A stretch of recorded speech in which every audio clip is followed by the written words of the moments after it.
इसमें 4 आदमी 4 वर्ग को जीने का राइट, पूंजीपति, माफिया, अपराधी, पदाधिकारी और नेता। इस 4 के अलावे सिर्फ ताकतवर और अपराधी माफिया सिस्टम को रखेल बना लिया। माफियाओं का नाजायज औलाद हो चुका है ये व्यवस्था, ये सिस्टम।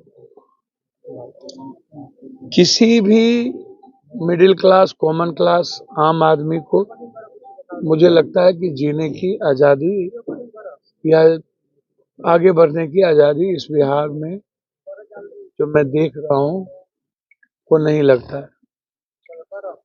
हम लगातार ऐसी घटना सुबह से शाम एक दूसरे जात को गाली देना, एक दूसरे के विचारों को नीचे दिखाना, एक दूसरे के धर्म को गाली देना, एक दूसरे के मजहब को गाली देना, कभी गीता पर सवाल करना, तो कभी कुरान पर करना, तो कभी रामायण पर करना, तो कभी भाषा पर करना। यानी सर बिहार में जिस तरह से अपराध बढ़ रहा है, सुनिए, अपराध बढ़ रहा है। अपराध तो पहले भी ना, इसी जगह हम इसी इलाके में 10 बार आए हैं। मर्डर और घटना तो आम बात है, डर नहीं है। ना समाज का डर है माफियाओं को और ना पदाधिकारियों का डर है। दूसरी सबसे बड़ी बात है, ये जो पदाधिकारी हैं, माफिया, ये कंप्लीट रूप से सब जमीन, शराब, बालू ऐसे चीजों में नेताओं के साथ इन्वॉल्व, और हमेशा से न्याय के बारे में देखा गया है वो प्रभावित हो जाता है पैसा और वोट की राजनीति में। अब वो ताकतवर लोग, मुझे लगता है कि जो एमएलए हैं, एमपी हैं, मंत्री, एक तो यहाँ के एमएलए, एमपी, मंत्री को सिवाय जाति के, सिवाय हिंदू मुसलमान के, सिवाय नफरत की भाषा के दूसरी बात आती ही नहीं है। कंप्लीट रूप से पहले भी समाज में इतनी बड़े बड़े विभत्स घटना घटी, कभी आपने यहाँ के एमएलए, एमपी को जाते देखा? कभी यहाँ पर किसी मंत्री को पीड़ित से मिलते हुए देखा? सबके सब दबंगों के इर्द गिर्द घूमते हैं। ये रेयर एंड रेयरेस्ट घटना है।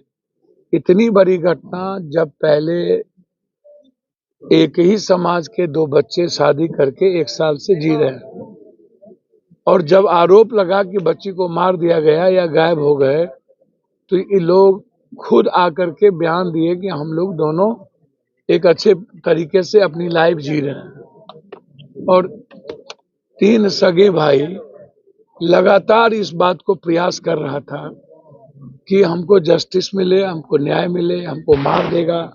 लगातार धमकी 1 साल से मिल रही थी, उस परिवार को धमकी मिल रही थी, समझौता होने का प्रयास किया गया, लेकिन जिस तरीके से लड़की के बड़े पापा लगातार दबंगई, उनके बारे में यह कहा जाता है कि इस इलाके में वो कई तरह के धंधों में इन्वॉल्व है, और खुली छूट है, खुली आज़ादी है, और खुले तौर पर थाना मैनेज है।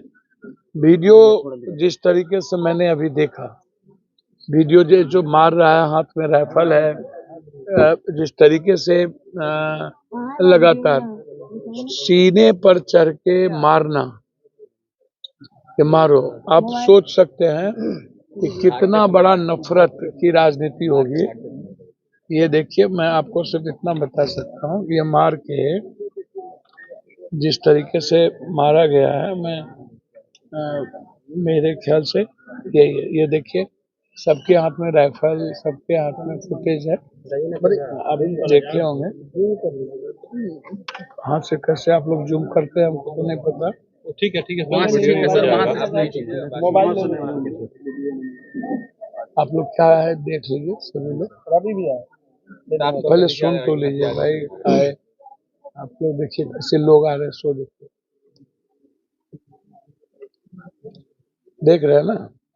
तो अब आप सोचिए कि क्या बिना थाना के इन्वॉल्व के हम इस बात को मुख्यमंत्री जी के नजदीक अभी मैंने संज्ञान में हम दे रहे हैं हमने अभी एसपी साहब से बातचीत की है, हम डीआईजी साहब से बात करेंगे और इस मामले को डीजी साहब से भी, भट्टी जी से भी बात करेंगे।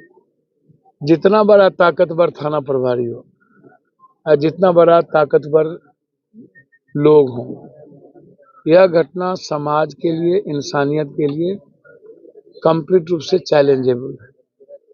इसको हर व्यक्ति को चैलेंज में लेने की जरूरत है।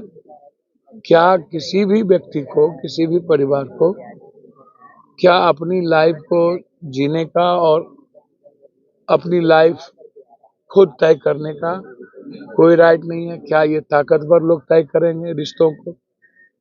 तो जिस तरीके से यह घटना घटी है, यह हमने बहुत चैलेंज में, हम जब रात आए, उनकी मम्मी से मेरी बातचीत हुई,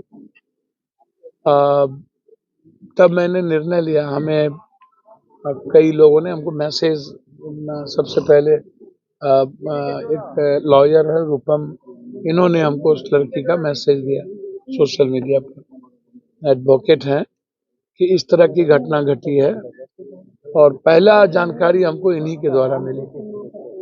और जब हमें नंबर मिला तो हम इनकी माँ से बातचीत किए। से बातचीत करने के बाद हमने निर्णय लिया कि मैंने अपने नेता जो यहाँ के हैं, स्थानीय हैं, हमारे राष्ट्रीय महासचिव हैं, फिर हमारे अध्यक्ष मुखिया जी से हम लोगों ने तय करके ये हुआ कि हमको जाना चाहिए। हम आपको आश्वस्त करते हैं कि जो लोग इसमें इन्वॉल्व हैं, घटना के बाद भी जिस तरीके से आतंक का माहौल पैदा किया गया, डराने की कोशिश हुई है, हम इस डर को चैलेंज में लिए हैं। मैं इनसे आग्रह करूंगा कि आपके एक बच्चे चले गए, यदि आपके भाग में, और भगवान पर जब आपको भरोसा है कि वो तय वो करता है, तो यदि भगवान को यही तय होगा कि आपके सब बच्चे चले जाएं, तो मुझको लगता है कि एक इतिहास दुनिया का बन जाएगा। आप फेस ही नहीं कीजिए, आप लड़ने की हिम्मत दिखाइए। जितना आप डरिएगा, आपको डराएगा। इसलिए आप आवाज देने की हिम्मत करिए। अब ये बच्ची 7 महीने की प्रेगनेंसी में है। अब अंदाजा कीजिए, क्या इस बच्ची की कोई लाइफ बची?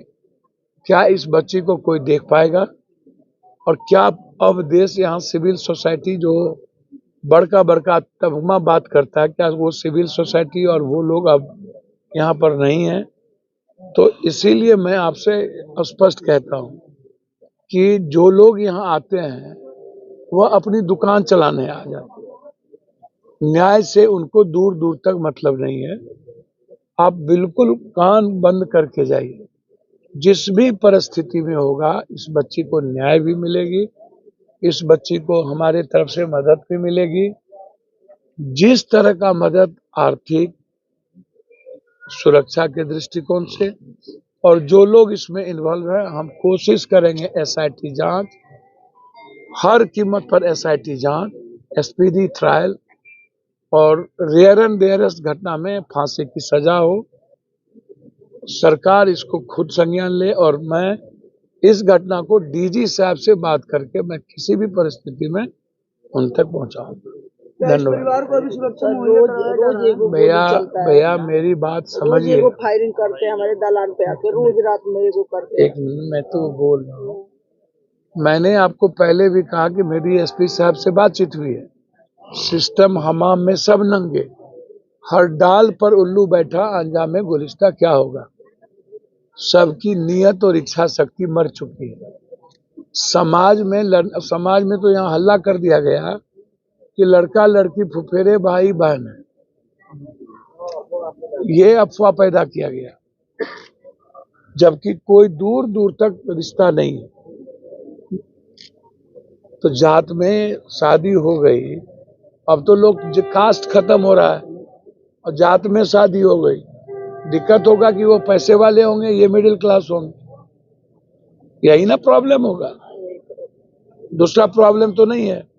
तो क्या किसी गरीब को, किसी अमीर की बच्ची या किसी गरीब की बेटी को किसी अमीर के लड़के से शादी करने का राइट ही नहीं है?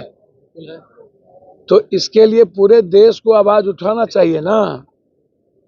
तो मैं आपके बीच हाथ जोड़ के आग्रह करता हूं, खास तौर पर सोशल मीडिया के लोगों को धन्यवाद देता हूं कि आप जितने मजबूती के साथ इस मुद्दों को उठाए हैं, निश्चित रूप से यह एक ऐसी आवाज बनाइए ताकि बम फटे सरकार के कान के बगल में, और उसको पता चलना चाहिए कि आजाद हिंदुस्तान के बाद आज भी मिडिल क्लास और कॉमन क्लास को किसी भी तरह का संवैधानिक जीने का राइट नहीं है, किसी भी तरह का सामाजिक आधार जीने का राइट नहीं है, किसी भी तरीके से परिवार को खुद का मुस्कुराने का राइट इस कंट्री में अभी भी नहीं है। तो क्या नेता, पदाधिकारी, माफिया, अपराधी और पैसे वाले और रसूखदार लोग ही रहेंगे, उसके बाद सब फिनिश्ड हो जाएंगे? मेरे आने का सबसे बड़ा कारण है कि यह बच्ची मेरे लिए बेटी की तरह है, और यह परिवार जिस तरीके से डरा हुआ है, मैं डर के खिलाफ हूँ। मैं किसी भी आम आदमी की जिंदगी में कोई दखल दे, इतनी बड़ी घटना के बाद या कोई मुस्कुराता है, कोई हंस देता है, मुझे पीड़ा होती है। आप उसको जौक लेने आते हैं, मजाक में करने आते हैं, इसीलिए आप बेफिक्र रहिए। डर के खिलाफ पप्पू यादव हमेशा रहा है। डर मिट जाता है पप्पू यादव के बाद, और यदि ये डर रह गया तो मेरे जीने का कोई राइट नहीं। मैं डर शब्द से मुझको नफरत है। ये जो डर है ना आम आदमी के भीतर, पदाधिकारी का, पुलिस का, ये कभी नहीं चलने देंगे। इस घटना को जितनी ताकत होगी करेंगे। जरूरत पड़ेगी तो हमारे जिला अध्यक्ष मुखिया जी हैं, दिलीप राय जी हैं, मंटू जी हैं, हमारे 3-3, 4-4 मुखिया आए हुए हैं, एक मुखिया नहीं है, 4 मुखिया आए हुए हैं। सब यहाँ के मुखिया है, दिलीप जी है, रसलपुर के मुखिया है, 5 मुखिया आए हुए हैं। पूरे तरीके से चाहे जितना बड़ा ताकतवर हो, हम दिलीप राय जी और 5 मुखिया जी से कहेंगे कि इसको चैलेंज में लिया कीजिए। आप ही को हीरो बनना है, आप ही को समाज का आइकॉन बनना है।